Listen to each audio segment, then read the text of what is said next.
quick note on Mishnat Rabbi Eilizer ben Ya'akov, Kav Venaki. I previously said, and it wasn't precise, that Kav refers to the brevity or the density of his language. That is incorrect. Clearly, Harambam and the way it's brought is that no, Kav means there's only very few of his imerot, and on this I would like to correct my previous statement.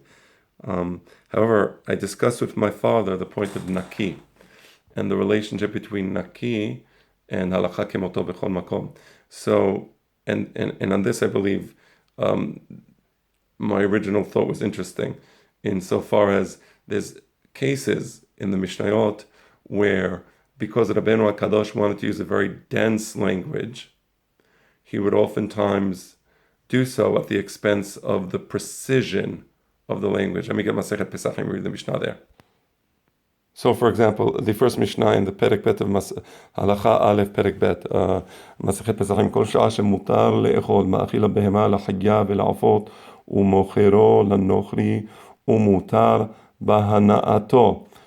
It's not just Mutar Bahana'ato, it's Mutar Ba'achila. Why even say Mutar Bahana'ato? It says Kol Sha'ah Shemutar Le'echol. So, but because it creates a certain balance with the continuation of the Mishnah, Avar Zemano Asur Bahana'ato. So you see the balance, easier to remember Be'al Peh, Umutar Bahana'ato, Avar Zemano Asur Bahana'ato. So this is an example of something that's not very naki, because it's mutar gam ba'achila v'gam ba'hana. Mishnat Rabbi Eilizer ben Ya'akov was naki, in the sense that although he too chose brief language, like all the Tanaim, or like Rabbeinu HaKadosh, we would say, but yet it was naki. It was naki.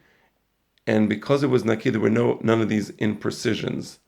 So, halacha kemoto, because it was naki. And now we understand the relationship between kav and naki.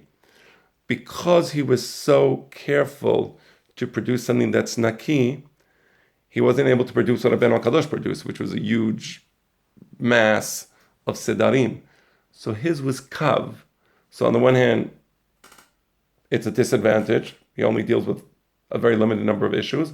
On the other hand, it's naki, and what he does deal with, we can rely on.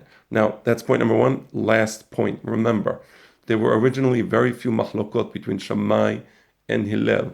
The proliferation of machlokot, as you recall, had to do with Hamidim Shalosh Yishut Alabam Kosel Cham. Therefore, there was disagreements as to the meaning of language. And these disagreements as to the meaning of language, various different types of language, not necessarily meaning a mahloket, but they thought that it did refer to mahloket. So, because Mishnat Rabbi Eilizer ben Ya'akov was naki and so precise, we can rely on it for halacha. And this goes back to the point of legal tender. Not everything is legal tender. Not everything can be exchanged freely, right? But the Mishnah of Rabbi Eilizer ben Ya'akov can be exchanged freely because he used such precise language that it didn't lend itself to these types of mahlokot, which other Beraitot oftentimes were subjected to. So the Mishnah Rabbi Eilizer ben Ya'akov Kav Venaki. I discussed this with Mor Abba, with my father, and he agrees with this thinking. I'm not sure if you had further discussions with him and whether he had something additional to say.